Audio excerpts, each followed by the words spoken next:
personas que se conectan en este momento a través de nuestro Facebook Live de la Asociación Nacional de Fiscales. Para la Junta Directiva y todos quienes conforman esta asociación, es un gusto compartir con ustedes esta importante actividad académica el día de hoy, cuando nos acompaña el doctor Jaime Hernando Cuervo Álvarez con el tema Importancia de la criminalística en el proceso penal, con presentación de casos emblemáticos. El doctor Jaime Cuervo es administrador de empresas, administrador policial, abogado, especialista en Derecho Penal y Ciencias Criminológicas y Dirección Financiera y Desarrollo Organizacional, con magíster en Derecho Penal y Ciencias Criminológicas. Se desempeña como fiscal especializado de la Dirección Especializada contra las Violaciones de los Derechos Humanos, eje temático Protección a los Recursos Naturales y el Medio Ambiente. Director de protección, director de varias seccionales del Cuerpo Técnico de Investigación, con cerca de 39 años de servicio en la función pública y aunado a ello, pues se ha desempeñado como docente universitario. Doctor Jaime Hernando Cuervo, es un gusto para la Asociación Nacional de Fiscales tenerlo el día de hoy con nosotros. En este momento le doy la bienvenida, así como al doctor Jesús Enrique Ortiz, presidente de la asociación, a quien le cedo el uso de la palabra para dar un cordial saludo a todos nuestros espectadores. Muchas gracias. Gracias, doctora Zaida, muy amable. Un saludo respetuoso a todos los compañeros que se conectan a esta hora con nuestro Facebook Live para escuchar la conferencia de nuestro invitado especial, el doctor Jaime Cuervo. El doctor Jaime Cuervo es una de las personas más doctos en la materia, de tal manera que la vasta experiencia que tiene durante su vida profesional como investigador y como fiscal nos permite hacerle una presentación con los conocimientos que él tiene a nivel de criminalística. Creo que es una de las personas más capacitadas en el tema. Es profesor universitario y compañero nuestro en la Fiscalía, y agradecemos mucho al doctor Jaime Cuervo que haya aceptado nuestra invitación para esta conferencia. No olviden que la Asociación Nacional de Fiscales es una entidad creada con el ánimo de capacitar a los profesionales en las diferentes áreas en que nos desempeñamos. Igualmente, la Asociación Nacional de Fiscales viene adelantando una serie de conferencias a nivel con tratadistas nacionales e internacionales de vital importancia para el ejercicio de nuestra labor. Por eso invitamos a todos los compañeros que se vinculen a nuestra organización, que estamos ubicados frente a Palo Quemado, en la carrera 30 con calle 19, piso cuarto, donde tienen las oficinas de ustedes para que preparen sus audiencias antes de ingresar al complejo judicial de Palo Quemado. No olviden que si usted tiene una investigación penal o disciplinaria, cuente con nosotros en la Asociación Nacional de Fiscales, pues tenemos varios asesores, personas que conocen el tema, que conocen la labor que desempeñamos, que conocen lo que hacemos y estamos prestos a prestar la asesoría. También deben saber que la Asociación Nacional de Fiscales se encuentra adscrita a la Federación Latinoamericana de Fiscales y hacemos parte de la organización a nivel Latinoamérica. También somos miembros de la Confederación Internacional de Fiscales y nosotros permanentemente estamos dando a conocer las sentencias que salen a en diferentes entidades a nivel nacional e internacional. Por eso invitamos a que nos sigan en la página www.asociacionfiscales.org. Síganos y visítenos. No olviden vincularse. Le damos la bienvenida al doctor Jaime Cuervo y los dejo, el auditorio es suyo, doctor, para que empiece su majestuosa conferencia. Muchas gracias. Doctor Jesús Enrique, muy buenas tardes. Un saludo muy cordial, muy afectuoso a la doctora Zaira e igualmente a usted, doctor Jesús Enrique, como presidente de nuestra Asociación Nacional de Fiscales, la cual nos debemos sentir muy orgullosos, complacidos de pertenecer a ella Estas tareas académicas son muy importantes para uno ir fortaleciendo su actividad profesional e igualmente en el ejercicio del día a día irla uno fortaleciendo. Es muy importante las tareas porque infortunadamente a veces por la gran cantidad de trabajo que se tienen en cada uno de los despachos, a veces no queda tiempo para la academia, para el estudio, para las lecturas, pero por fortuna tiene uno estas posibilidades de academia, de las cuales debemos agradecerle altamente su gestión para que esto se consolide y se proyecte en todo el país. Yo le agradezco mucho e igualmente muchas gracias por su presentación. Para quienes no me conocen, mi nombre es Jaime Hernando Cuervo Álvarez. Ya llevo un buen tiempo en la Fiscalía, más de cerca de 15 años y en la función pública 39 años. Me complace mucho en saludarlos y decirles que hoy tenemos una presentación importante de lo que pues uno maneja en el día a día. Muchos de ustedes, los fiscales, conocen este tema también y ahondan con bastante preocupación porque es muy importante que en cada una de nuestras situaciones de las etapas procesales, nosotros intervengamos con mucha dedicación, con mucha pasión, pero siempre encuadrados dentro de la norma, y eso es lo fundamental. Entonces, hoy es una exposición supremamente larga, yo tengo un tiempo limitado en el cual pues he reducido una presentación ostensiblemente, pero básicamente tiene unas etapas de conformación. Ellas son, la primera vamos a hablar un tema inicial sobre la acción penal propiamente dicha, cómo se inicia sobre los procesos penales desde la misma etapa en que se presenta la noticia criminal, posteriormente lo que se realiza en la etapa de indagación y cuando termina esa etapa de indagación de acuerdo a la autonomía propia que tenemos nosotros los fiscales para tomar la decisión si se archiva la actuación judicial o si se procede con la imputación. Siempre se dice que cuando nosotros los fiscales tomamos la decisión de imputar es porque ya estamos nosotros decididos que nos vamos a juicio. Infortunadamente no es así y eso es lo que de manera caótica y preocupante es que se viene de alguna manera deteriorando una imagen institucional por no tener esa base sólida y consolidada de los suficientes elementos materiales de prueba y todo lo concerniente a lo determinado en el artículo 382, es decir, los medios de conocimiento necesarios para nosotros tener los elementos contundentes y de fuerza para nosotros sostener y llegar y llevar ese procedimiento o ese proceso a juicio. Posteriormente viene una etapa de investigación, que es la que también vamos a analizar, esa investigación, qué es lo que propiamente se hace, terminando esa etapa con la formulación de acusación y con ella iniciando ya una etapa de juicio. Hay muchos que le colocan 2 o 3 etapas, pero lo que sí es normal y lo que la gran mayoría de doctrina determina es que son las 3 etapas, la indagación, la investigación y el juicio iniciando desde la misma presentación del escrito de acusación igualmente posteriormente con la formulación de acusación seguido de una muy buena audiencia preparatoria del cual pues todo se va a concatenar para posteriormente yo hablarles a ustedes del tema de la criminalística, un tema supremamente apasionante. Yo le agradezco mucho las palabras al doctor Jesús Enrique. Tuve la experiencia de participar en los levantamientos de cadáver, como se denominaba en esa fecha.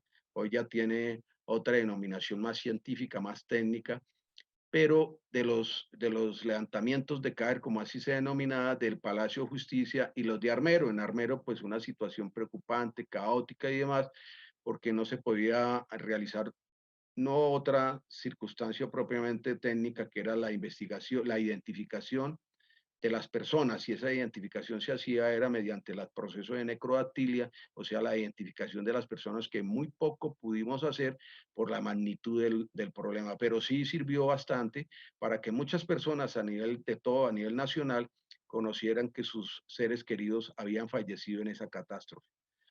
De ahí en adelante, pues mucha actividad técnico-científica, pero básicamente en la actividad investigativa como investigador raso, y posteriormente ya en la parte directiva en algunas seccionales de Colombia, como director del cuerpo técnico de investigación, en las seccionales, que pues estamos con el deseo, ojalá que nuevamente retomen esa categoría de dirección por toda la representatividad que daba en las seccionales, en los departamentos, la figura del director del CTI, quiera Dios que se conforme nuevamente dentro de las estructuras que están diseñando, y posteriormente ya ahora directamente como fiscal en atención a esas directrices que determina el artículo 117 del Código de Procedimiento Penal, en donde el fiscal hace esa tarea de coordinador, controlador y director de la acción penal, o sea, la parte investigativa para de acuerdo a eso tomar las decisiones acusadoras. Entonces, estamos en esa tarea. Posteriormente terminamos la parte de criminalística, que es una parte breve, trato de decirlo de manera breve, porque es muy extensa. Se van a hablar algunas áreas específicas que nos ayudan a dilucidar precisamente la parte técnico-científica, y posterior vamos ya nosotros a entrelazar lo que es las fases de la investigación criminal.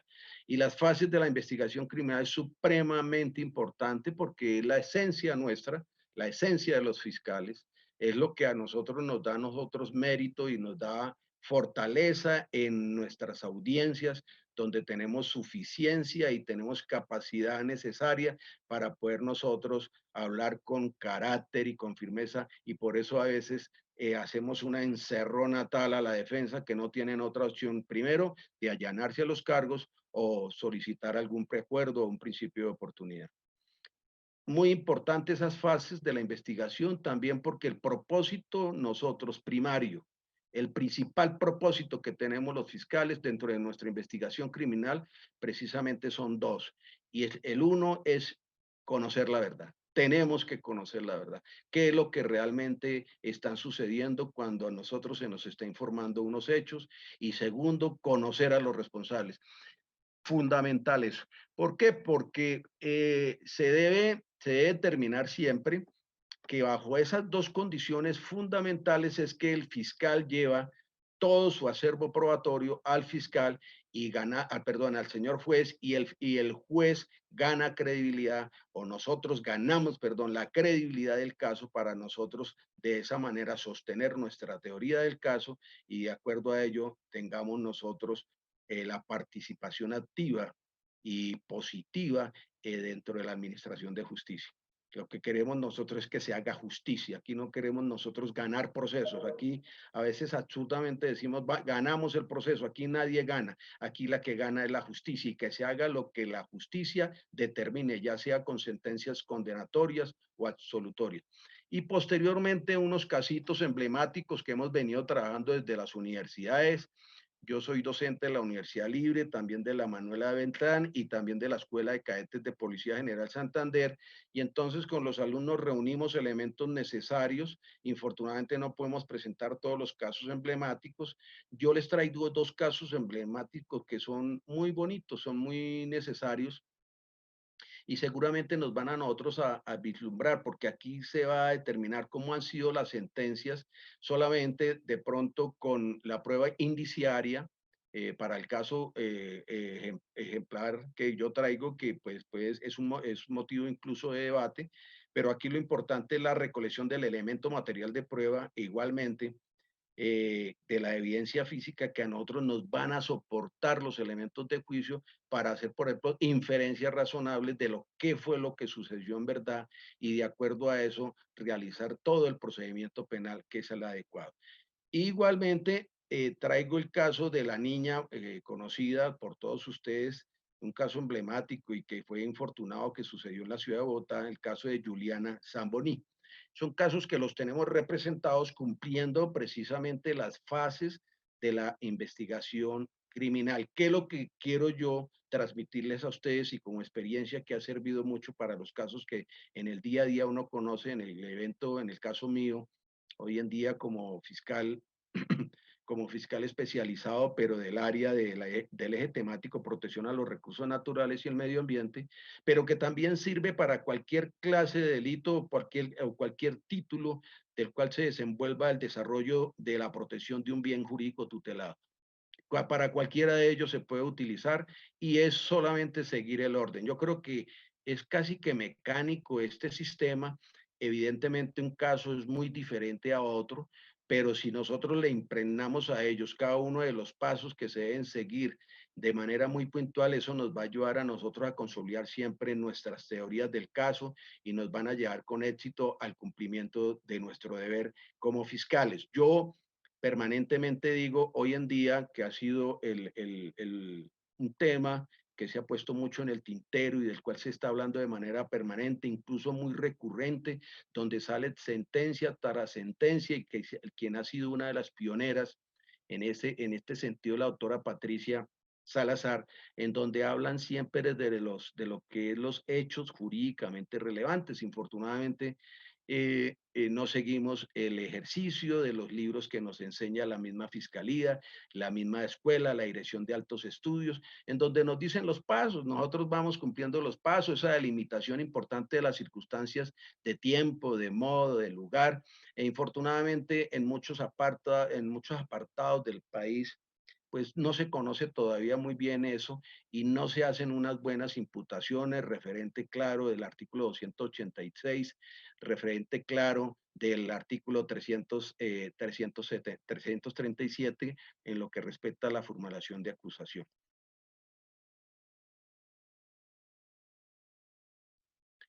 De acuerdo a esas consideraciones, iniciamos entonces diciendo nosotros la preponderancia, la importancia que se debe tener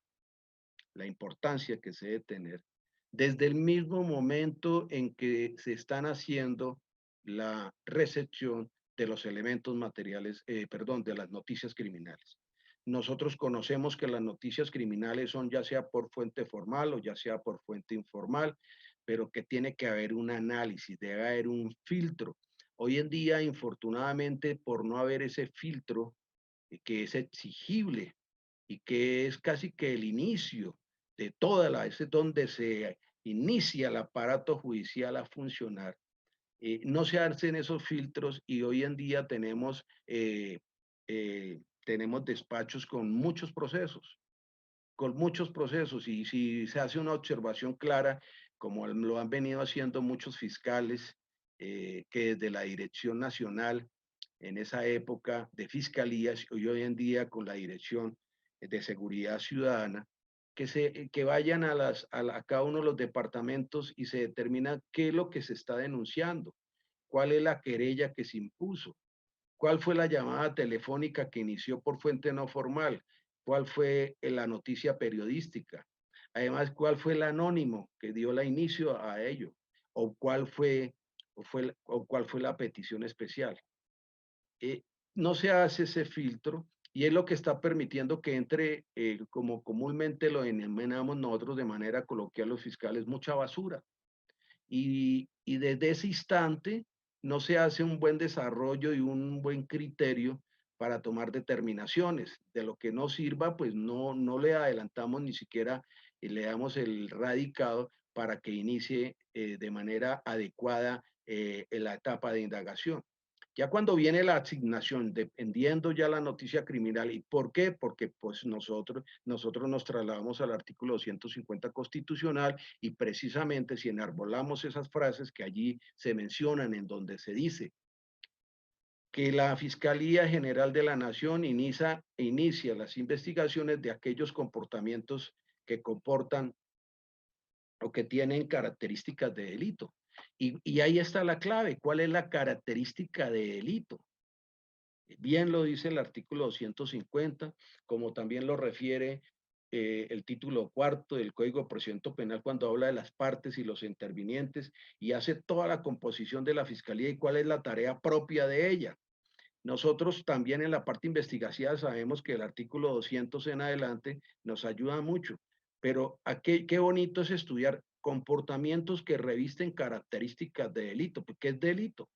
Entonces las personas se preguntan que el delito es aquella conducta que es típica, antijurídica y culpable, pero precisamente seguramente vamos a analizar si es típica en ese momento de la iniciación del estudio propiamente de la noticia criminal y si no y si es atípica pues no se tiene en cuenta, si no está descrita dentro del Código Penal un comportamiento, pues no se investiga.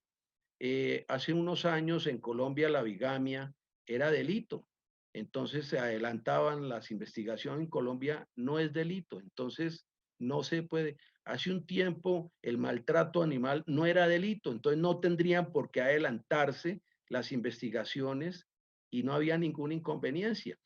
Hoy en día sí es delito, entonces hoy en día quien tenga los elementos de juicio y aporte por lo menos unos elementos ya sean fraccionados para poder proseguir en una investigación más profunda, pues esa es la idea, darle profundidad, por lo menos que se tenga inicialmente una inferencia de lo que realmente pueda estar sucediendo.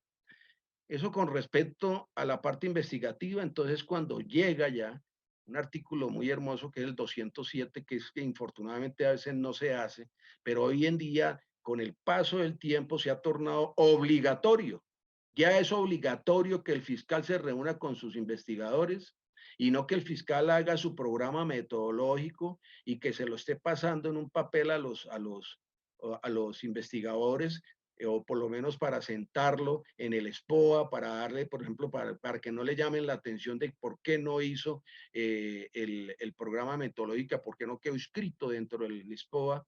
No es eso, la idea es que se tenga que llamar a los investigadores. Infortunadamente gozamos de insuficiencia de investigación, de investigadores, y por esa escasez es que creo yo que se está colapsando mucho el sistema, y es una preocupación álgida que tenemos nosotros que trasladarle a nuestros superiores para que por favor tengamos la necesidad imperiosa, o tenemos la necesidad imperiosa de conformar grupos más homogéneos, más amplios y ojalá especializados en los temas, de que los investigadores se especialicen en cada título o en cada bien jurídico tutelado que se considere que se esté vulnerando, buenos investigadores, especialistas en el tema, estudiosos en el tema, capacitados permanentemente con academias permanentes, en donde de las coordinaciones se establezcan periodos semanales donde en 1 hora, 2 horas se les explique cuáles han sido alguna talanquera que se le ha presentado y se socialice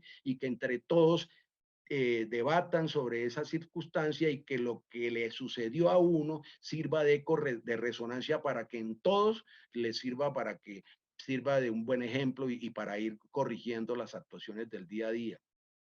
Ese programa metodológico es supremamente importante, es un programa necesario que se reúnan porque el fiscal no tiene la última palabra. Evidentemente, ella se consolida, esa palabra de las decisiones que tome el fiscal, de lo que le aporten los investigadores con su trabajo de campo, con esa experticia que se reúne desde la misma escena del delito y que se envíen a los laboratorios, es decir, el trabajo también investigador de campo, el investigador de laboratorio, y que con esa experticia nos ayuda a nosotros a ir fortaleciendo nosotros nuestra teoría, o por lo menos esa toma de decisiones para poder tomar las decisiones. Las hipótesis esas nos ayudan a nosotros a corroborar unas y apartar las otras. Ahí se viene ya la definición, ya con base en un buen periodo de tiempo y con unos tiempos oportunos en donde se establezcan las órdenes a policía judicial, salen nuestros investigadores, salen a trabajar, y precisamente es un trabajo propio de la labor investigativa que necesariamente tiene que ir acompañada de la labor técnico-científica que nos ayuda a nosotros a descubrir la verdad. Y ahí aparece la criminalística. La criminalística es una ciencia que enarbola precisamente esos principios, y bajo ese propósito encomiable de buscar la verdad, identificar a los responsables, es la que nos va a dar crédito, sustento técnico, científico e indiscutible e ineludible para que por lo menos con esa solidez el fiscal tenga claro qué es lo que está queriendo decir el fiscal de lo que pudo haber cometido una persona bajo una inferencia ya casi que, no bajo la inferencia razonable, ahora en la investigación con una probabilidad de verdad y casi que en el juicio ya con una certeza de qué fue lo que sucedió. Ese es el principal propósito. Pero viene posteriormente, terminado eso, que es lo importante, es la decisión.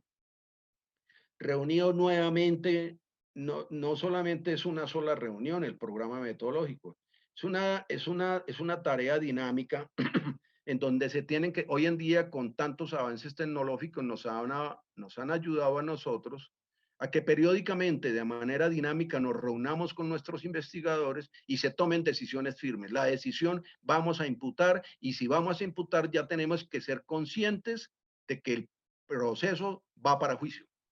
El proceso va para juicio. Cuando yo imputo es porque el proceso ya estoy consintiendo que tengo los suficientes elementos para llevarlo al juicio y para que por lo menos no haga yo el oso, sino haga todo el sustento formativo dentro de esa consolidación que nos da la misma norma dentro del artículo 382, que lo vamos a referir en el momento con los medios de conocimiento, con esas, las pruebas testimonial, la prueba documental, la prueba pericial, elemento material de probatorio y todos esos elementos, con cada uno de ellos fortaleciendo nuestra investigación y yéndonos nosotros con la tranquilidad que lo que nosotros llevamos es porque está acreditado, revestido de alguna certeza.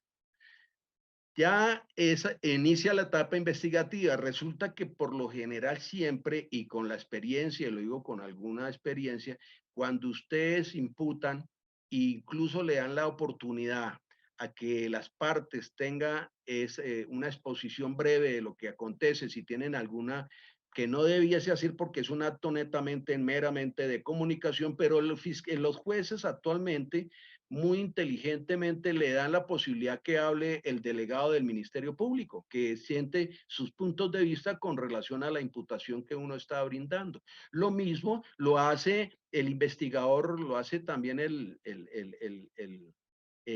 la defensa y lo hace también del delegado de las víctimas. Pues ese momento es tan importante para el fiscal, porque ya reúne algunos conceptos importantes, de pronto dejó de tener algunos puntaditas, y esas son las que le van a ayudar para que ya en la etapa de investigación que todavía permite la acreditación de elementos de prueba, se sostenga más precisamente esa teoría que tiene el fiscal bajo unas hipótesis, unas descartadas, otras reafirmadas, y se va acentuando más esa base importante. Y entonces uno llega y da las órdenes nuevamente de policía judicial, traen, y ya uno para la formulación, o sea, para el escrito de acusación, ya llega uno con todos esos elementos de juicio y da traslado a los elementos de prueba, que tiene que ser muy importante porque tienen que ser elementos que tienen que ser trasladados en debida forma, tienen que ser solicitados, tienen que ser incorporados, porque muchas veces tenemos la prueba reina, pero si infortunadamente no se hace adecuadamente su incorporación, perdimos nosotros nuestra tarea investigativa. Eso con base en esa tarea inicial. Yo ahora les enseño, con el permiso aquí voy a compartir pantalla e iniciamos con lo que nos ayuda precisamente ese elemento para sostener nuestra teoría en juicio, y que con la aspiración que de acuerdo a la teoría de nuestro caso, si consideramos que evidentemente la persona es responsable, pues que su sentencia sea condenatoria. Aquí está la criminalística. ¿Sí se ve bien ahí, mi doctora Zaira? Todo en orden, doctor, continúe. Perfecto. Sí, doctor. Ahí vamos a ver qué es la criminalística, y aquí nosotros decimos, es la disciplina como fin el descubrimiento, análisis, explicación y prueba de los delitos. Es la clave, es el sostén técnico-científico que difícilmente se puede debatir si no tienen las acreditaciones estándares internacionales y nacionales que acrediten su veracidad y que nos dan a nosotros crédito de credibilidad sobre lo que estamos actuando.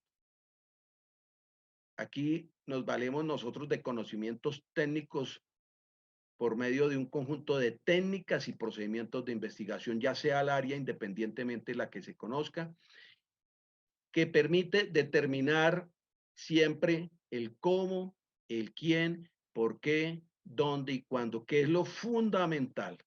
Siempre que nosotros tenemos la oportunidad, a veces se nos olvida de realizar una entrevista, pues la entrevista normalmente lo hacen los investigadores, y algunos fiscales han tomado la costumbre de que los interrogatorios también lo hagan los investigadores. Yo no estoy de acuerdo con ello.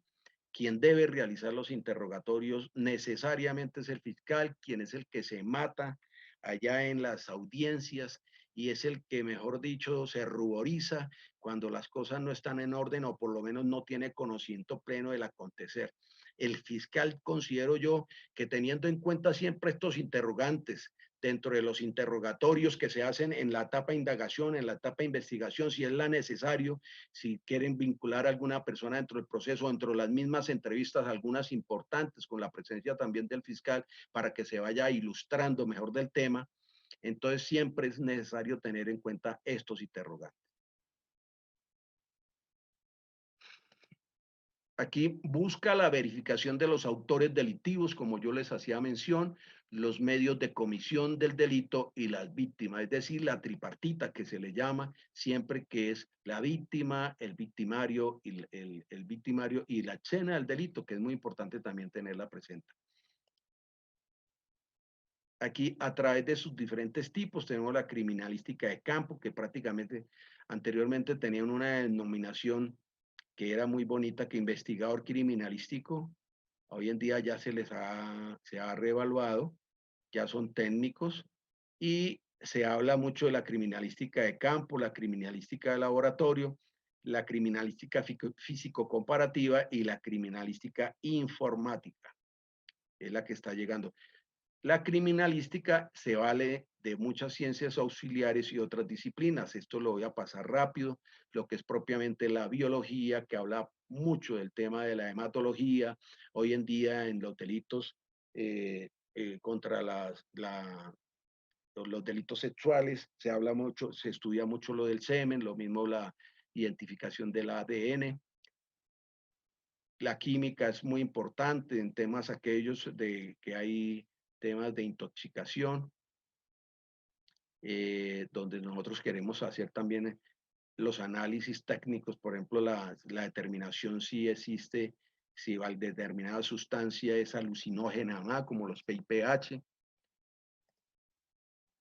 Tenemos la física. Hoy en día las ciudades no han crecido de manera horizontal, sino vertical, y las estadísticas dicen que hay muchas caídas libres, o sea, hay mucho muerto que por caída libre caen, y a veces se quiere determinar por física si la persona fue lanzada o si la persona se lanzó ella misma. Entonces ahí determinaríamos si fue homicidio, si fue suicidio y demás.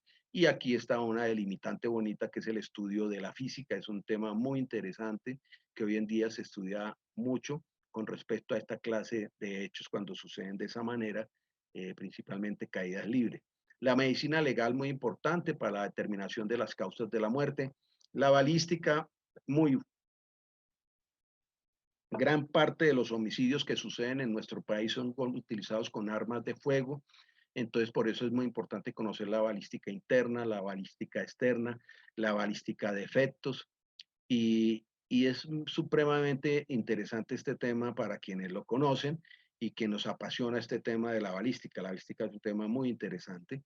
Lo que es la toxicología, lo que es la dactiloscopia, que pues la dactiloscopia con cada una de sus ramas, principalmente lo que es la lofoscopia como tal, con sus áreas como la dactiloscopia, que es el estudio de la última cresta de los dedos, lo que es la quiroscopia, el estudio de la planta de las manos, y la pelmatoscopia, la planta de los pies. Entonces ahí se estudia, por lo general encontramos huellas dactilares de manera latente, las descubrimos mediante la utilización de unos reactivos químicos importantes, y después nosotros hacemos los estudios para lograr la identificación de las personas que nosotros presumimos que estuvo en la escena del delito, y para nosotros determinarle alguna responsabilidad y precisamente investigar ese tema sobre la persona, qué hacía, dónde estaba, cómo fueron las circunstancias de tiempo, modo y lugar. Vemos lo que es la documentología, que es muy importante, los documentos, la falsedad de los mismos, falsedad de marcas. Es un eje temático que ahorita está cogiendo mucha fuerza dentro del área de derechos humanos, de, de propiedad intelectual, todo igualmente los de la grafología, que pues aquí no aparece, pero la grafología le estudia los grafismos de las personas. Muy interesante conocer cómo escribe una persona, entendiendo que con el paso del tiempo va cambiando también la escritura, pero por eso es muy importante el conocimiento de los tiempos.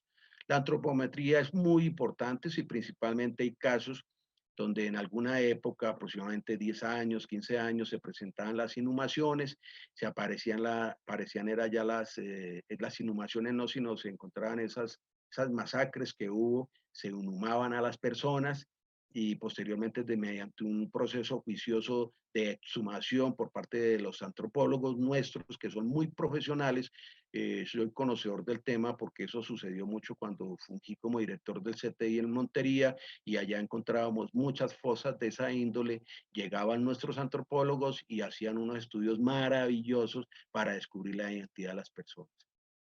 La tanatología, el estudio de la muerte, la entomología es muy importante para conocer el estudio de los animales, esos depredadores que son los primeros invitados cuando hay un cadáver, y ellos a veces tienen una carga biológica y de ADN que se incorpora de lo que ellos chupan, y entonces eso es estudio de los animales necrófagos que llegan, nos van a ayudar nosotros a identificar incluso el tiempo de muerte, identificar también muchas características propias de lo que sucedió en ese sitio. Es muy importante porque pues en todos los sitios no es lo mismo, tenemos que tener presente también las circunstancias climatéricas que a nosotros nos van a ayudar mucho a entender qué es lo que sucedió en el lugar de los hechos. Aquí los principios de la criminalística, esto sí es muy importante. El principio de uso refiere al agente empleado en la comisión del hecho criminal.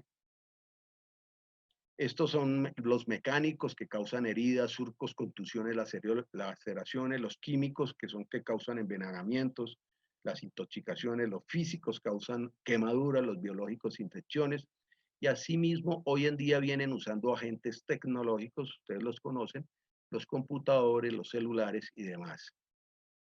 El principio de la producción es precisamente la utilización de ese agente químico, ya sean los mecánicos, los químicos, los físicos, los biológicos, como ya hice enunciación, para la comisión de hechos presuntamente delictuosos. Siempre se producen elementos materiales en gran variedad morfológica y estructural y representan elementos reconstructores. Ahí está, por ejemplo, la soga que se utilizó. Aquí también están, por ejemplo, los golpes, y está un arma de fuego, o sea, un proyectil disparado por arma de fuego. El principio del intercambio es supremamente importante, que se dice que toda la persona que estuvo en un lugar de los hechos deja algo de él en el lugar de los hechos, o si no, se lleva algo del lugar de los hechos. Entonces, al consumarse el hecho y de acuerdo con las características de su mecanismo, se origina un intercambio de indicios entre el autor, la víctima y el lugar de los hechos. Es algo maravilloso porque eso siempre sucede. Se ven mucho en casos de violación, en delitos sexuales se ve mucho que queda, algo de, por ejemplo, de la persona, del victimario que queda, puede quedar el semen, pueden quedar las huellas del calzado, pueden quedar sus vestidos, pueden quedar cabellos, pueden quedar pelos. Todo eso ayuda mucho precisamente para hacer un análisis, un estudio técnico de acuerdo al área que corresponda, para determinar quién pudo ser el responsable, no en ese momento seguramente, sino después con un trabajo investigativo se descubre a quién podría haber sido bajo esa inferencia o bajo algunas hipótesis dadas por los investigadores, y se hacen las confrontaciones del caso para determinar si es verdad esa tesis o no. El principio de correspondencia de características, aquí es fundamental. Las características es, nosotros encontramos un proyectil de arma de fuego en el lugar de los hechos, nosotros sabemos que es un arma, por ejemplo, 9 milímetros, una pistola 9 milímetros.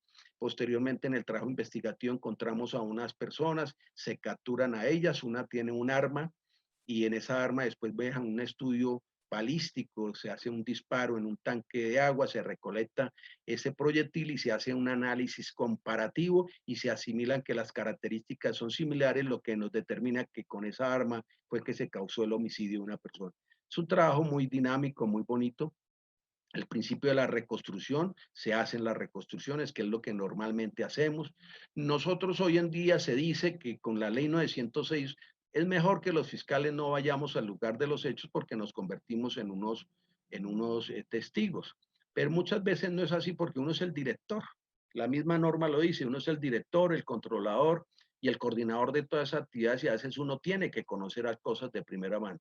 No por ese impedimento que se dice de manera muy académico, pero si uno lo hace no con intervención directa, pero sí para conocer más o menos y llevarse una idea de lo que puede hacer, de lo que pudo haber sucedido y que infortunadamente es los videos, las fotografías, la topografía o la misma parte descriptiva que son las reseñas, o sea, son las primeras reseñas que se hacen en el lugar de los hechos, la fijación, las diferentes fijaciones que son la fotografía, la topografía, el video y la parte más importante que es la descriptiva narrativa, que es que se escribe, o sea, uno tiene que escribir todo lo que sucede en el lugar y eso es lo que tienen que hacer los investigadores de manera inmediata. A veces no lo hacen muy bien y eso causa muchas circunstancias difíciles para poder interpretar realmente qué fue lo que sucedió.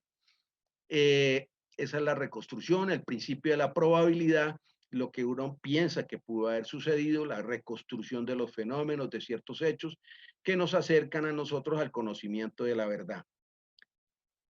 El principio de la certeza, ya como se está haciendo la comparación y uno dice, evidentemente se trata de eso, porque es cierto, porque se hace un estudio técnico-científico y determina evidentemente que sí se trata bajo esas características propias, sí es que todo va como concatenado estos principios y nos ayudan a nosotros ya a tener una visión más clara de lo que pudo haber sucedido. Aquí se habla mucho de lo que cuando nosotros, aquí se habla mucho del tetraedro, nos referimos a 4 puntos específicos muy importantes para la criminalística y el esclarecimiento de hechos. El uno es el lugar de los hechos. El lugar de los hechos puede ser físico, abierto, cerrado, a veces también es mixto, que confluyen de manera lógica todos los indicios que indican que ahí se cometió un hecho presuntamente delictuoso, incluyendo los alrededores, los lugares relacionados, las áreas adyacentes y las rutas de escape. Aquí tenemos la víctima.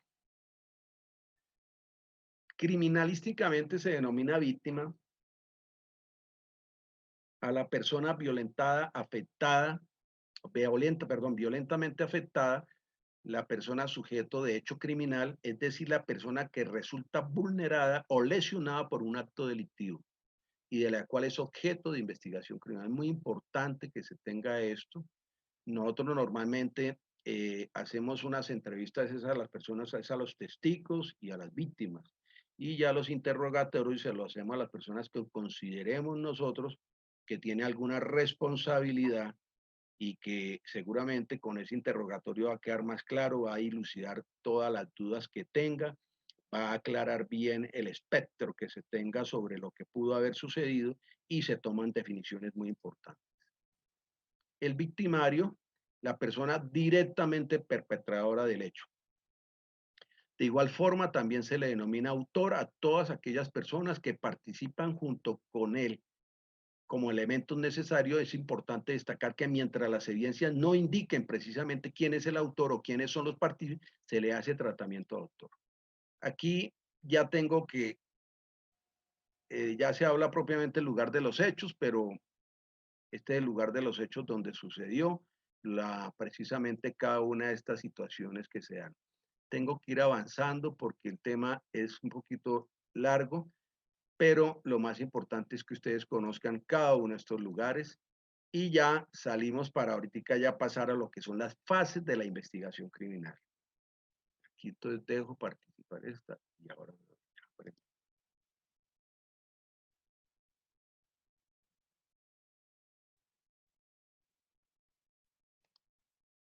¿dónde está? Aquí. ¿Sí se ve bien ahí, doctor? ¿Sí se ve, ¿cierto? A la espera de la presentación, doctor. Ahí ya está la presentación. Aún no. Yo ya la Se veo aquí. observan los archivos, doctor. Voy a compartir.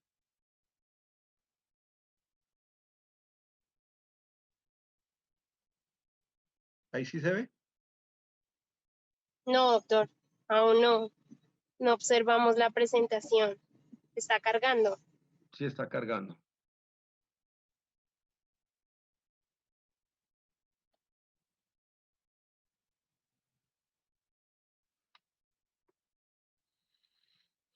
¿Ya se ve? No, doctor, aún no. Ay, Dios santo. Y este sí, este es más fácil porque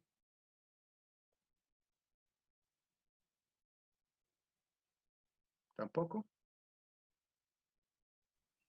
pero ahí dice que No, sí. doctor. Quizá, y si le indica abrir Porque aquí le directamente la acción. doy compartir y me voy al archivo y en el archivo ya le doy clic y ahí ya debe aparecer. No sé, eso ya la habíamos haciendo. ¿No aparece? No, doctor, yo Pues, considero que podemos continuar con la anterior presentación, doctor, porque parece que no permite la presentación de esta nueva diapositiva. no me diga eso. Tener compartición. Pero aquí me está diciendo que está compartiendo la pantalla. Sí, doctor, de hecho lo estoy viendo a usted, pero al momento que se comparte el archivo, no. Ay, ya, doctor, perfecto, ahí. Muchas Listo. gracias. Bueno, aquí tenemos la importancia de la criminalística en el proceso penal. Ya esta es muy importante, las fases. Y aquí estas fases son primero el conocimiento del hecho, que fue lo que nosotros hicimos mención, principalmente con la presentación de la noticia criminal, donde debe tener claro los hechos, las personas, los bienes, los lugares, la formulación de la hipótesis, que es una vez recopilada la información, debe inferirse la reconstrucción de las posibles causas, los antecedentes de los hechos. Toda esta información, la hipótesis debe ser pues muy coherente con toda la información que se ha recolectado. De acuerdo a eso se formulan entonces las hipótesis. Posteriormente se hace una planeación de investigación, que es lo que veníamos diciendo, con la realización del artículo 207, es decir, todo lo que es el programa metodológico y ese proceso dinámico entre fiscales e investigadores. Viene, después de eso, salen unas órdenes a policía judicial y salen los investigadores a trabajar, a hacer sus trabajos de campo y hacer un trabajo compartido con laboratorio de criminalística y demás, y que sirve de elemento fundante para seguir nosotros desarrollando y por lo menos darle claridad qué va a ser nuestra actuación a seguir. Después se consolidan todos los elementos de prueba que se han allegado, lo que se ha solicitado en esas órdenes a policía judicial. O sea, es decir, es muy importante porque si se hace un manejo inadecuado, se daña el resultado obtenido como consecuencia del desarrollo sistemático de todo el proceso investigativo. Es muy importante la consolidación y posteriormente se entrega el informe de investigación. Allí se registra toda la información sucinta, las diligencias investigativas pertinentes realizadas y que llevan al funcionario judicial a concluir sobre la certeza del hecho y la responsabilidad de autores y partícipes. Ahí se habla mucho de qué es la diferencia entre elemento material de prueba y evidencia física, pero prácticamente es lo mismo.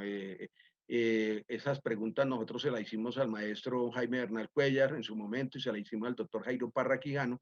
Decían eso, yo no sé por qué el Congreso no delimitaron elemento material, o sea, como hubo una confusión ahí cuando estuvo la redacción de la norma, y entonces ellos, como para evitarse en esa diferenciación de una cosa a la otra, dijo, no, pues dejémosla a las dos y punto, pero son acepciones, son lo mismo, los elementos de prueba, pues prácticamente es la evidencia que es sometida al examen intelectivo del investigador, que tiene vocación de examen para convertirse en prueba y podrá ser llevada a juicio al corroborar la hipótesis más plausible en la investigación. Aquí, muy interesante conocer los medios de conocimiento de ese artículo 382. Yo creo que es lo más importante que nosotros los fiscales lo debemos tener, lo tenemos que casi que memorizar, tenemos que conocer cuál es la prueba. Nosotros vamos a fortalecer nuestra teoría del caso, con las pruebas testimoniales, con las personas que conocieron el hecho, con los testigos, los que acrediten el conocimiento del lugar, los que acrediten el conocimiento de las personas, los que acrediten el conocimiento de los hechos y los que den fe de alguna manera de un elemento material de prueba que se ha encontrado en la escena del delito. La prueba pericial muy importante porque es la que a nosotros nos dilucida de manera técnico-científica ese estudio juicioso que se le ha hecho un elemento material de prueba y que precisamente cumple con los principios de la criminalística para nosotros poder tener certeza de lo que nosotros vamos a afirmar. La prueba documental muy importante, los documentos que se aportan, esos documentos que piden las entidades oficiales, que piden las, ya sean oficiales o privadas, que nosotros nos van a aclarar si una persona estuvo o no estuvo. Es el caso, por ejemplo, un caso que desarrolló muy bien el doctor Mario Iguarán con la investigación del muchacho, el muchacho este Colmenares, en donde él decía que él estaba en el lugar de los hechos, un vigilante, y que él conocía de todo lo que aconteció ahí y se determinaron por una prueba documental que era la minuta de vigilancia donde estaba escrito que él estaba era haciendo su prestación de su servicio en un barrio del sur de Bogotá y no podría estar en el norte. Entonces, no era una persona, no era una persona que podría estar en varios sitios. La prueba de inspección es muy importante, hay que hacer las pruebas de inspección, en las pruebas de inspección también se recolectan elementos de prueba y a veces se deja de tener presente, hay que hacer inspecciones permanentes, de ahí se derivan la recolección de elementos materiales de prueba, evidencia física o cualquier otro medio técnico científico que no viole el ordenamiento jurídico. Y ahí está la prueba testimonial, está la prueba pericial, todo el desarrollo, que es bien interesante tener, y ahí está. Ahora viene el ejercicio del caso emblemático, vamos a presentar el de Juliana Zamboni.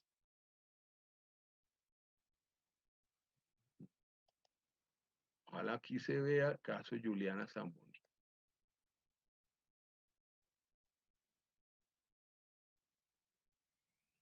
¿Sí lo ven ahí?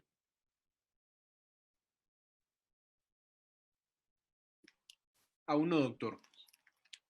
Ese toca es así poco a poco.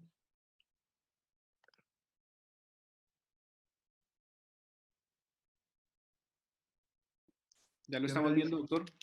¿Sí? ¿Está bien? Ya está bien, doctor. Listo. Este caso, el de Juliana Zamboni, lo hicimos en la Escuela General Santander y este es el caso. Y aquí nosotros desarrollamos cada una de las etapas, que es las que yo siempre he venido refrendando o recordando que se hagan, que se cumplan en detalle. Seguramente nos van a llevar al éxito en cada una de nuestras actividades investigativas. Entonces empezamos con la investigación. El conocimiento del caso fue el miércoles 4 de diciembre del 2010. El padre de la niña da aviso a las autoridades, entonces el general Jover Penilla, ahí se equivocaron, informa que a las 10 de la mañana se tuvo conocimiento del rapto de la menor, se activa toda la búsqueda de la niña. El capitán Gabriel Alejandro Silva Niño empieza ese trabajo investigativo y dicen que se llevaron en una camioneta gris a la niña Juliana, que estaba jugando con uno de sus primos y un señor la montó en el carro. La niña es una niña que se llama Juliana Andrea Zamboni Muñoz y tiene una edad de 7 años. Aquí es una información muy importante que se tiene que tener en cuenta. La información general, dónde era el domicilio, era un asentamiento en Bosque Calderón, aquí cerca de Chapinero Alto. Oriundos de Bolívar, Cauca, hace 4 años llegaron a la capital Bogotá buscando un mejor futuro, un hijo de 2 años, y la señora también se encontraba en estado de embarazo de 6 meses. Las cualidades, trabajadores, luchadores, emprendedores. Y aquí viene la segunda fase, ya hubo el conocimiento del hecho y viene una formulación de hipótesis. Si la niña se desapareció, ¿por qué pasó? ¿Qué pasó? Entonces dijeron ahí muy escuetamente, no, eso la secuestraron bandas para trata de personas, otros dijeron fue un secuestro simple, otros secuestro por bandas de tráfico de órganos. que fueron retaliaciones personales, ajuste de cuentas posiblemente, o secuestro por bandas de prostitución infantil. Esas son las hipótesis, lo que piensan las personas, es algo muy subjetivo.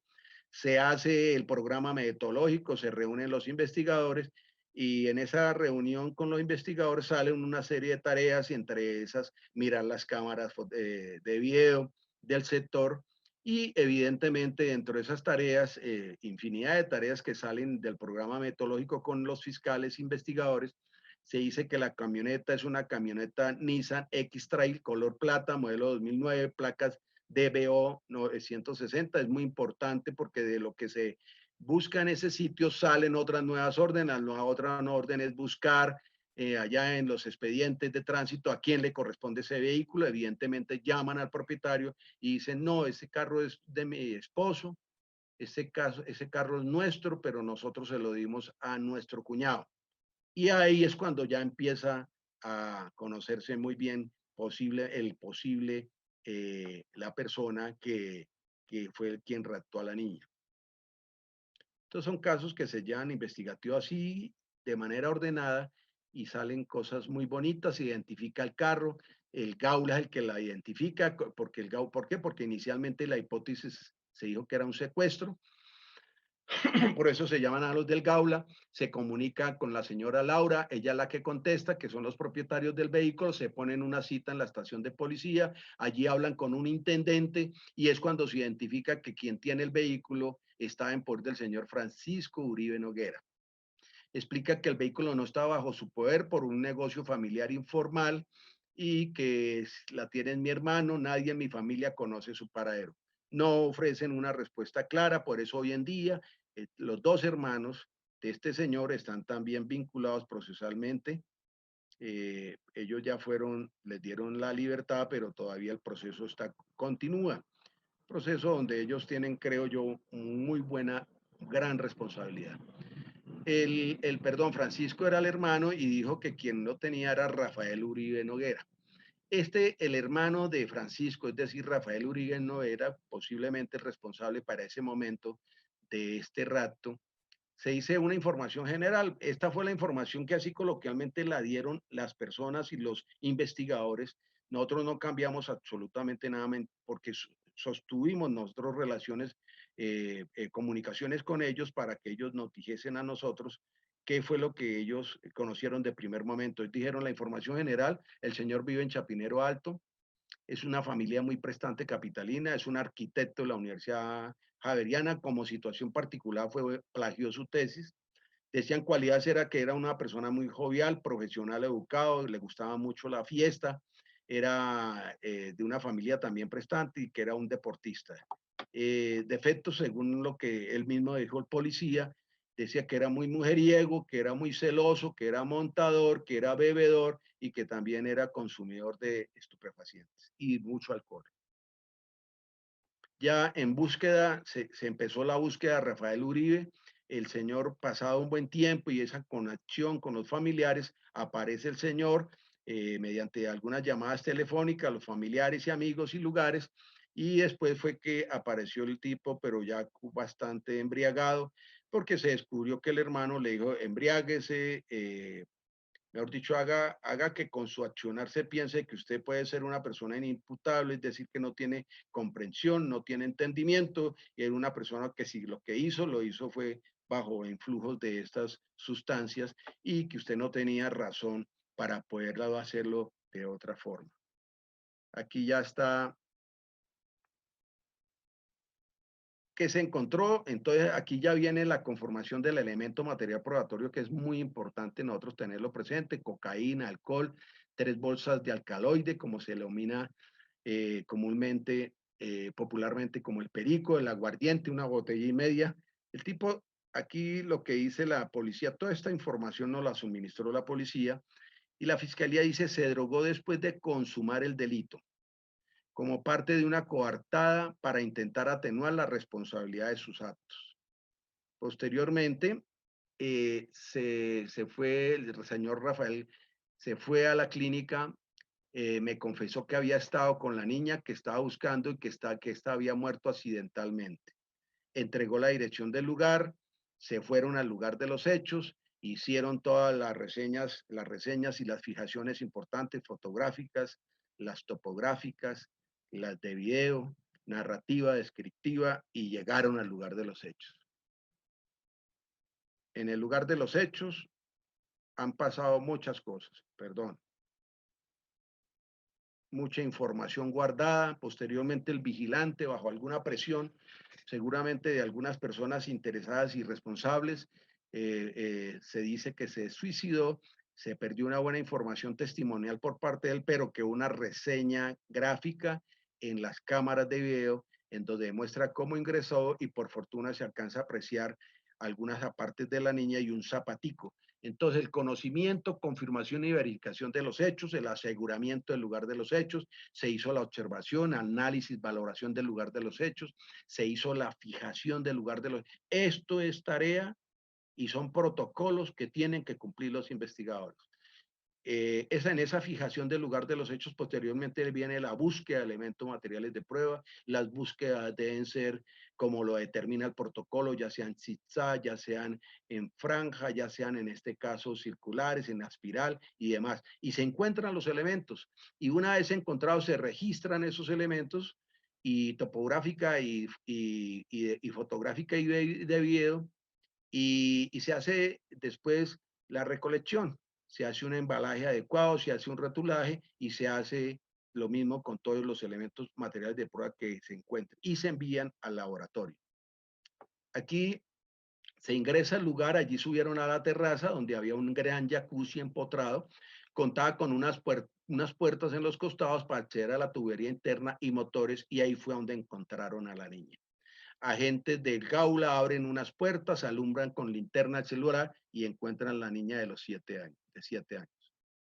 Aquí es importante porque se encuentran sus prendas en la cisterna del baño, se encuentra la niña golpeada, solamente tenía un zapatico, el otro era el que se encontraba en el vehículo. Caer cubierto totalmente de aceite de cocina. De acuerdo al estudio que se hizo del señor Rafael Uribe Noguera, se determinó que él tenía un fetiche, que era tener relaciones y untarle a su pareja aceite, pero eso lo hacía con sus novias. Eso, las novias después se acercaron, declararon y evidentemente comentaron que sí, que esa era una costumbre que él tenía, siempre untarlas de aceite para tener relaciones sexuales con ellas. Extremidades presentaban rigidez cadavérica, fue hallada desnuda. Discúlpeme, doctor Jesús, me robo unos 5 o 10 minuticos más, ya termino. ¿Sí me autoriza? Sí, doctor, claro, está autorizado. Se halla desnuda. La necropsia duró más o menos 10 horas. Ustedes saben que salió aquí a hablar nuestro fiscal, salió a hablar también el doctor Valdés. Hubo muchas situaciones muy especiales que se presentaron a lo largo, que muchas veces en esas manifestaciones también se pudiesen haber cometido errores. Y es muy claro que es mejor, yo creo que la fiscalía, entre menos hable, considero yo que lo hace bien. Nosotros somos investigadores, nosotros no, periodistas no somos. Bueno, los elementos materiales de prueba, las evidencias físicas. Aquí aparece el zapatico, aparece la ropa de la niña en el sitio donde se encuentra. Esto es un trabajo, todo nos lo han dado también. Es un trabajo muy bonito porque reviste de alguna reserva, pero hoy en día ya hubo una condena, entonces por eso fue que pudimos obtener. Encontramos un poquito de sangre en el carro, encontramos también el zapatico, el otro zapatico de la niña, desde el momento que fue raptada. Infortunadamente estos videos no los deja, o sea, ya hicimos el ejercicio y no los deja grabar.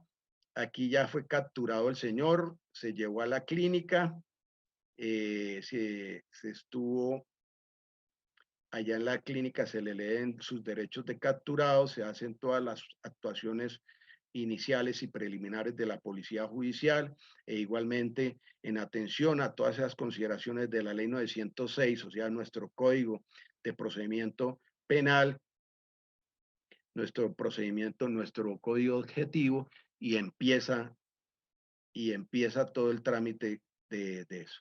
¿Qué se dice que pasó? Con respecto a los hermanos, se dice que manipularon la escena del delito, duraron aproximadamente 3 horas dentro del apartamento. Ellos, Catalina y Rafael, ingresaron al apartamento aproximadamente a las 3:40 de la tarde. Allí se reunieron Rafael y Francisco, quienes a las 6:50, es decir, 3 horas exactamente, fue que se comunicó con el Gaula a avisar que su hermano había aparecido y que iba en camino a la clínica.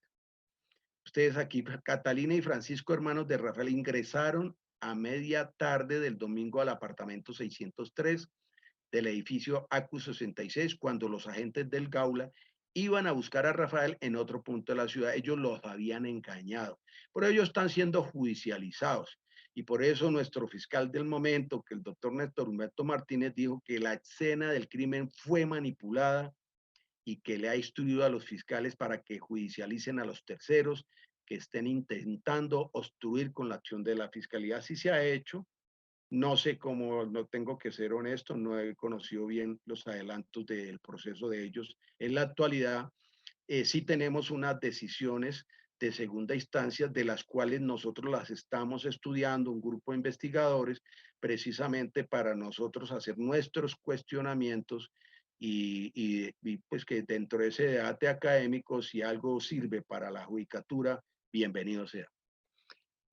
Se imputaron los cargos a Catalina y Francisco por la destrucción, supresión y ocultamiento de elemento material probatorio, la obstrucción a la justicia y favorecimiento del secuestro.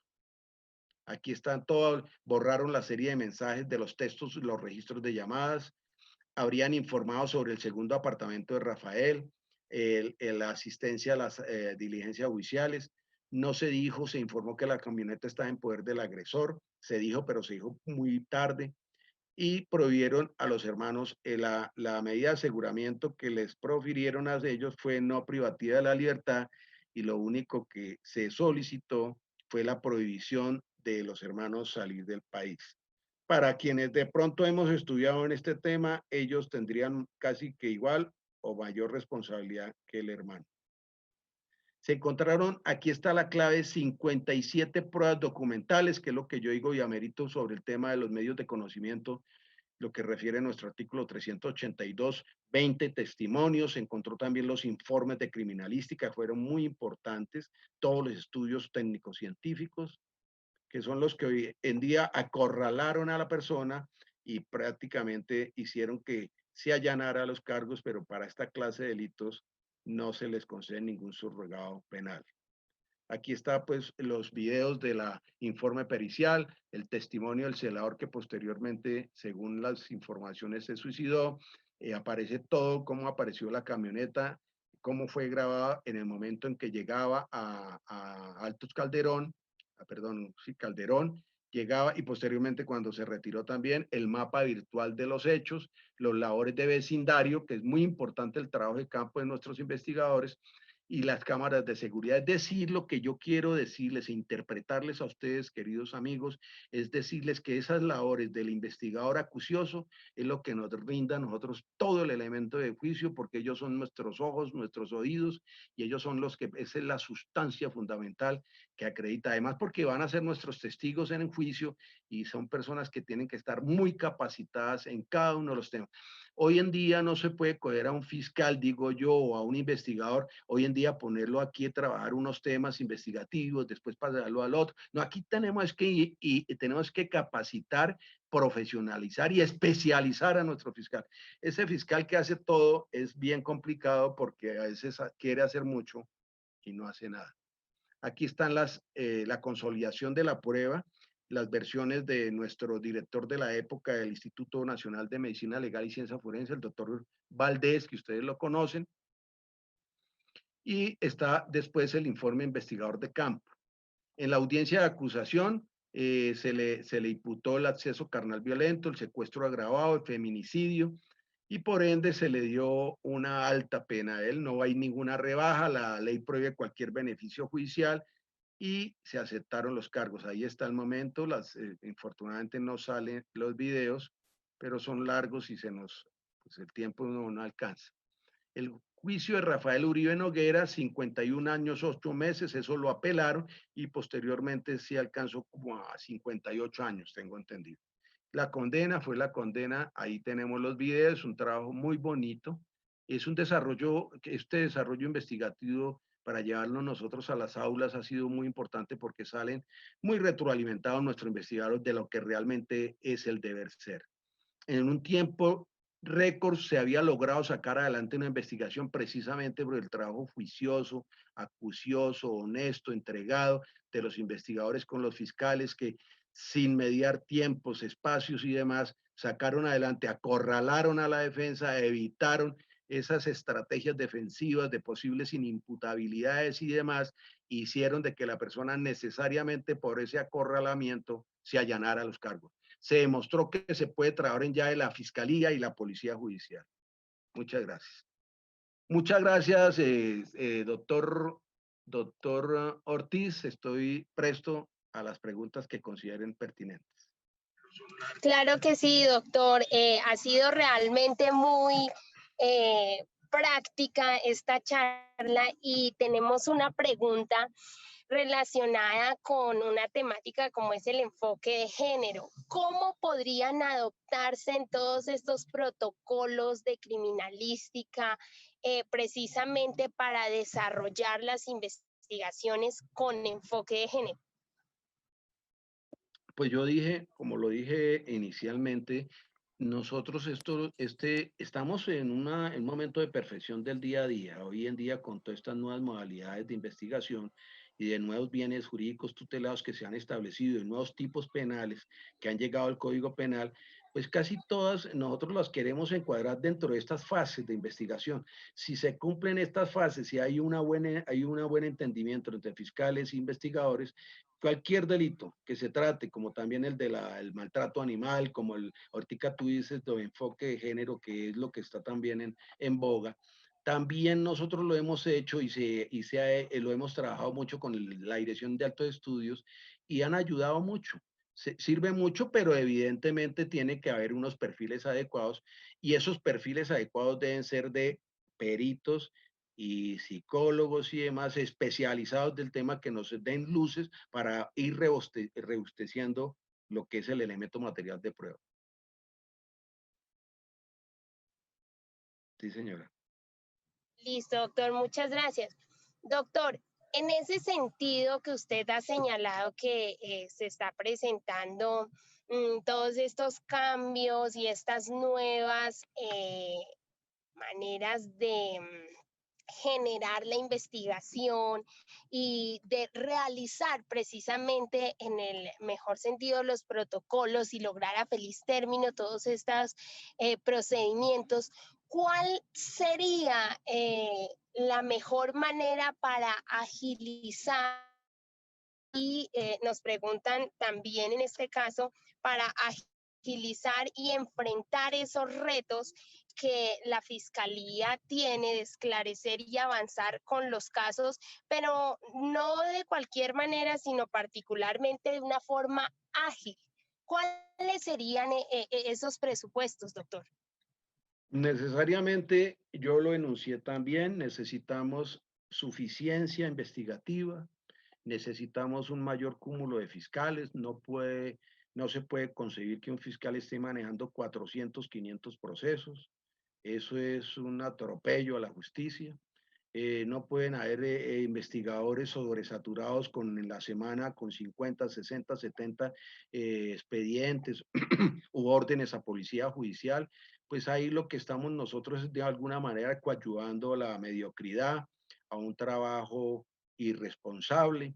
Entonces, para ello se necesita suficiencia investigativa, mayor número de fiscales, estos fiscales capacitados, es decir, que permanentemente la institución los llame a cursos, que les enseñe cómo se debe presentar bien una imputación, presentar bien cómo se hace su actividad investigativa desde la etapa de indagación, la etapa de investigación, o sea, fiscales capacitados permanentemente, no importa que llevemos algún tiempo en la fiscalía, aquí se dice que uno de los mejores aprendizajes o formas de aprendizaje es la repetición, porque uno a veces se le olvida por el día a día y la costumbre y va cogiendo mañas y se le olvida cómo debe hacer las cosas adecuadamente con los procedimientos requeridos en la norma y se le olvida. Ya el juzgado, los jueces a veces le llaman la atención a los fiscales, a nosotros nos llaman la atención porque hacemos cosas ya como si fuéramos obradores, y no, aquí se trata es que cumplir irrestrictamente estos procedimientos, pero sí, necesariamente necesitamos más elementos diga usted, elementos de trabajo, necesitamos que los investigadores tengan sus vehículos, los investigadores están trabajando en Transmilenio para trasladarle de un lugar a otro, no tenemos, faltan medios, falta mayor capacitación, pero necesariamente se necesita mayor número de personas. Eso es muy importante porque no es concebible desde ningún punto de vista para la Administración de Justicia que fiscales lleguen y encuentren en su despacho muchos expedientes que no saben ni por dónde iniciar. Entonces están trabajando lo que llegue el día a día y por eso casi que la gran mayoría de procesos se están prescribiendo precisamente por esa falta, por esa dinámica y que le queda muy difícil y también por la estabilidad, porque hay mucho cambio. Cuando la persona se está concentrando en su despacho y lo está sacando adelante, lo trasladan, entonces ya después llega el otro y la verdad que se va perdiendo mucho estímulo, mucha motivación y eso es lo que tiene que trabajar desde nuestros directivos y eso es lo que están haciendo, es lo que uno entiende que se está haciendo, pero principalmente sí especializar a los fiscales en un tema y no que sean promiscuos o en una cosa aquí, otra allá, porque entonces no hacemos absolutamente nada. Sí, doctor, en ese sentido nos plantean también un interrogante, pues precisamente en relación de ese déficit de personal y teniendo en cuenta que hay déficit de personal no solamente en policía judicial, en fiscal, ¿cuál sería la metodología que se podría apoyar, en el que se podría apoyar el fiscal para que se solucione de manera práctica y se plantee quizá de una manera profunda los casos, solventando esta situación de personal? De pronto podría ser, o usted desde su experiencia nos podría orientar a los espectadores en ese aspecto. Pues en eso, pues no, yo no me puedo, pues no puedo referirme directamente, pero porque es una actividad netamente gerencial y no es investigativa, es parte gerencial, pero para hacer una muy buena actividad gerencial uno tiene que trabajar con la, con el principal valor que tienen siempre las empresas, que es el valor interno que son sus funcionarios. Y sus funcionarios, o sea, esa riqueza de sus funcionarios, son los que le tienen que hablar o por lo menos se tienen que hacer escuchar, que los escuchen los directivos y les diga, le establezcan cuáles son las necesidades apremiantes, qué necesitamos para hacer un buen trabajo. Y eso creo que se está haciendo. En las reuniones con los directivos se tiene que reunir toda la información aquella que se le diga desde la parte administrativa de la fiscalía y la misma judicatura, qué necesitan, qué personal necesitan, qué elementos, qué logística necesitan para cumplir bien su trabajo. Es un trabajo netamente gerencial. Yo en eso, pues yo trabajo, es mi tema investigativo. A veces sí me preocupo, es porque en estos momentos con el tema de la pandemia, a muchos de nuestros investigadores les dio el COVID y nos quedamos sin investigadores y los procesos quedaron quietos y estamos nosotros en esa retórica de la prórrogas, pero hay que podemos hacer si hay una situación infortunada que sucedió, pero está perjudicando mucho, como ha perjudicado a toda la sociedad, nosotros no hemos sido tampoco exentos de ese mal que le está causando tanto daño al país. Pero sí, básicamente es escuchar, en la parte gerencial, escuchar a los directores de cada una de las direcciones y que ellos escuchen también al personal en cada una de sus ejes temáticos, qué es lo que necesitan. Y con esas necesidades, solicitarlas y empezar a hacer un trabajo porque uno en la actividad gerencial normalmente, yo lo digo en la parte directiva que he fungido varias veces, y hace poco como director de protecciones, hacer como el LOFA que le llaman. Anteriormente se le decía el DOFA, ahora se llama el LOFA, que es las limitaciones, las oportunidades, las debilidades, las amenazas, las fortalezas. Hay que hacer eso. ¿Qué estamos nosotros fuertes y en qué estamos débiles? Y basado en eso, diseñar un plan estratégico para nosotros fortalecer nuestro trabajo investigativo. Eso es lo que se debe hacer. Y estimular siempre al personal, que el personal esté muy estimulado, porque aquí el trabajo es del día a día, aquí no se cumplen horarios, aquí hay que trabajar mañana, tarde y noche, la investigación no para. Entonces sí tienen que haber muchos métodos de estimulación, como en su momento lo hizo la doctora Marilu Méndez, haciendo gestiones en el Congreso de la República para que se les diera una forma de pensión por alto riesgo a los servidores de policía judicial. Y mire, ahorita los investigadores ya a los 55 años están pensionando. Eso es un estímulo, una motivación, porque el trabajo es arduo. El trabajo es muy, muy arduo en la parte investigativa en la calle. Entonces yo peleo mucho por mis investigadores porque por autonomía soy investigador de campo. A mí me tocó trasnochar, me tocó perseguir, me tocó allanar, me tocó hacer registros, me tocó hacer allanamiento. Entonces, con ese conocimiento de causa sé cómo es la tarea investigativa, pero si a uno otro le dan una palmadita en el hombro, eso lo estimula a uno mucho para seguir adelante. Increíble, pero eso es verdad. Sí, doctor, eso sí es verdad y sobre todo el trabajo mancomunado entre fiscal y policía judicial es vital en el desarrollo de las investigaciones.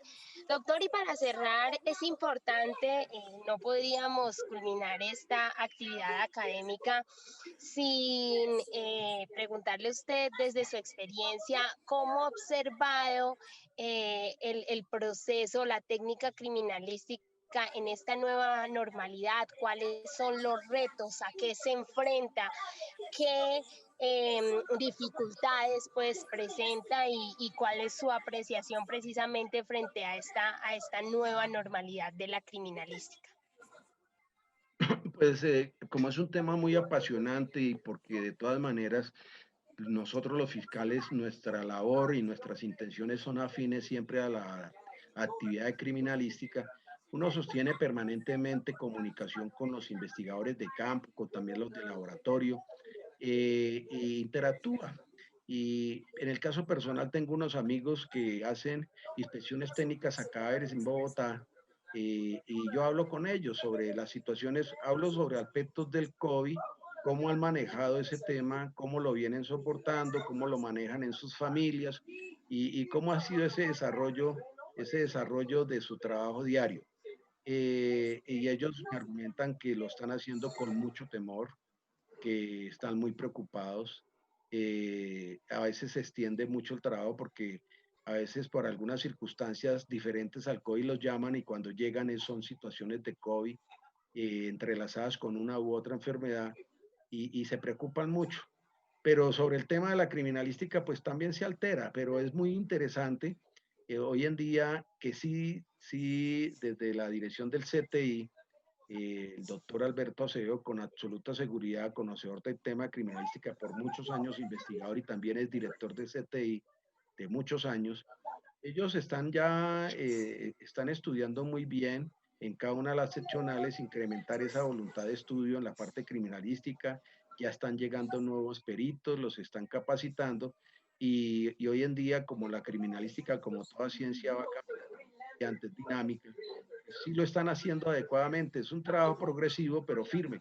Yo creo que las cosas se están haciendo muy bien, pero siempre se hace con mucho temor. Hay mucho temor en la actividad por lo que está sucediendo hoy en día y por lo que ellos aprecian en el acontecer en todas las zonas de una ciudad que tiene infinidad de problemas, infinidad de variables que a veces la gente entiende es el quien está en la calle, el que madruga, el que trasnocha, el que padece siempre los fríos, los rigores de la noche y todas las cuestiones propias de seguridad. Sí es un tema delicado porque eso ha compasado también con aspectos de la estadística de criminalidad y a veces es insuficiente porque pues la multiplicidad de tareas hacen que las personas a veces se sientan impotentes. Pero el trabajo propiamente de criminalística bajo algunos campos especiales ha sido satisfactorio y es la que ha llevado al éxito de las investigaciones. Si ustedes conocen los casos que se han conocido últimamente en el país. Muchas gracias. Doctor Jaime Cuervo, a usted muchas gracias por compartir sus conocimientos, experiencias, por ese tiempo tan valioso que pues ha permitido a la Asociación Nacional de Fiscales, en este caso, lograr desarrollar esta actividad que no solamente enriquece el crecimiento profesional de la labor de los fiscales, investigadores, sino de la comunidad en general que se vincula a nuestras charlas a través del Facebook Live.